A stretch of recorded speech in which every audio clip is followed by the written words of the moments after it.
In Vessel of Hatred, we travel south to Nahantu, a region with both deep ancient jungles and vast sprawling plains. It's the last stretch of land in Sanctuary's eastern continent, and we've packed it full of experiences for every type of player. In this expansion, there's a whole lot to explore under the dark canopy of Nahantu. Nahantu is the southernmost region of the eastern continent that Diablo 4 has been taking place in. It's the last region that we haven't visited yet so far in the game, but it is one that we've been to before in Diablo. There's lots of new areas. We have 6 in total. 4 of them are jungle themed, and then we have 2 that are Red Rock Canyon, but each one of them has their own unique identity. When you first arrive in Nahantu, you're in this place called Lingering Hatred. This is high treetops canopies where you're almost walking amongst the branches high above the jungle floor. Imagine a thick canopy that the light is just barely poking through. The whole area has been infected by this thing called the Hollows infestation. The Hollows are a new enemy that's associated with Mephisto. They themselves are kind of like a tar-like substance creature born straight out of the depths of hell. It feels a little twisted. There's a sickness to the area itself. Humans have ventured into this deep part of the jungle where there's all this poisonous plants and flora. The dregs actually started experimenting with eating these hallucinogens, and it put them into this aggressive psycho rage. The dregs were pretty fun because we were able to push more variety in the monster family. You have one of these tall dregs and then half of a body of another dreg on top of it, kind of controlling it and telling it where to go and tossing poisonous bombs at the player. When you come across it, it's very memorable. And then we've also got the area of Tenganse, where you've got the Tenganse Plateau, which is full of these red-rocked plateaus and canyons. Imagine getting up above the land. Those gigantic walls have pockets inside where monsters could live. It offered up a lot of opportunity to bring back a monster family like the Lukunai. We're bringing them back in a new way here as a fully fleshed out monster family with multiple classes. What a more brute force looks like, what a caster looks like. They are very much apex predators, and we're definitely in their territory. And then there's a little sub-area called the Skittering Earth. The name alone makes your skin crawl. And it's bug infested, and you can see how the bugs have destroyed the jungles and kind of input their influence on it. Within the Field of Giants, you have these giant corpses of these long-dead demons that humans have begun to mine away at for their resources. While they've got a lot of use out of them, they're also toxic to the land around it. The notion of massive demons walking Sanctuary 1,000 years ago is really thought-provoking.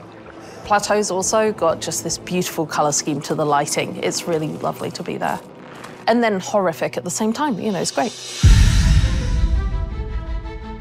The mercenaries in Vessel of Hatred are a group of people who we like to describe as ordinary people with extraordinary skills. They have the same level of will to fight against the demons of hell. And there's 4 mercs that you can collect over the course of the campaign. It starts with Rahir, a blacksmith and a shield bearer, is a more defensive fighter. He's able to go in there and soak up damage, use his shield as a bulwark against the enemy. You meet him early on in the campaign, and he's one who introduces you to the mercenary network. You end up finding acquisition quests for 3 other mercs that you can find throughout the course of the story. Subo, the drunken archer, is gonna work really well for people who want someone who's out of the main melee, in the back, offering utility and that kind of range support. Then we have Variana, a berserker crone, who's a melee combat fighter, close range. She's got a really cool combat meter, a massacre meter, where you need to keep killing enemies to get the meter to be filled. She's got a bunch of really interesting utility skills that you can kind of build in. Finally, we have the demon child Aldkin, who's a magic user who can transform himself from human form to demon form and join you in combat. There's this really great reinforcement ability where you can take one of the mercenary skills and attach it to one of your powers so that when you use that skill, it calls them in to do a specific skill. With the mercenaries for Vessel of Hatred, one of the things we are expanding on is the skill tree. For Diablo 3, you had a very basic type of mercenary, but this time you can actually push a little bit more into the skill tree and make the mercenary the way you would want to play.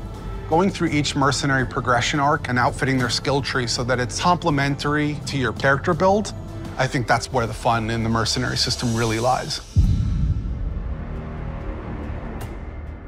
The Dark Citadel is a new endgame feature that's coming in Vessel of Hatred. It's an entirely cooperative player experience.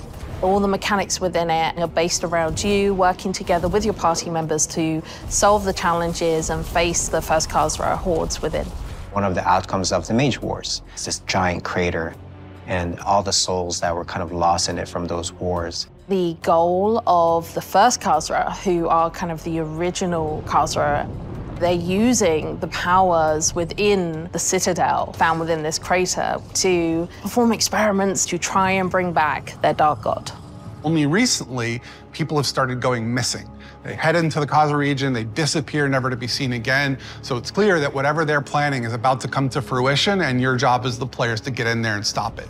Citadels are a place where we take what is the best part of Diablo, combat, and we test it in a different way, which is adding in cooperative mechanics that you have to manage on top of that. For example, a boss has an attack, and as a player, you have to collect an item that allows you to reflect the attack back at him. So there's a little bit of a Twitch level mechanic there where you actually have to time your reaction shot. What's interesting about it is when you get multiple people in there, we're each responsible for reflecting that shot once, so we all have to sort of master the timing of that move. You can't do that kind of thing without coordinating as a team, and that's sort of the example of what Citadel gameplay feels like. When designing the Citadel, we designed a lot of really cool bosses. And so one of the things that we did is we took that design and made like armor sets for each of the classes. That way you feel like you took their armor and you feel like you're wearing a little bit of them after your victory. We also have a currency that's dedicated to the Citadel, where as you play through, a vendor can be interacted with to buy custom cosmetics that are unique to the Citadel. You can play with 2 people, but the ideal experience is for 4. In order to facilitate that, we've built an all-new Party Finder feature, and the community has been pretty vocal about wanting this for a long time. It made a lot of sense to us to pair it with this new Citadel mode. It really is an activity that's geared towards people who love to play together with their friends or with strangers and enjoy that cooperative gameplay. I cannot wait for players to get into the world. I'm really just excited for people to see all the little hidden storytelling elements that the team has fit in. There's interesting things to find and see and discover around every corner, and it's just a really great experience getting to explore Nahantu.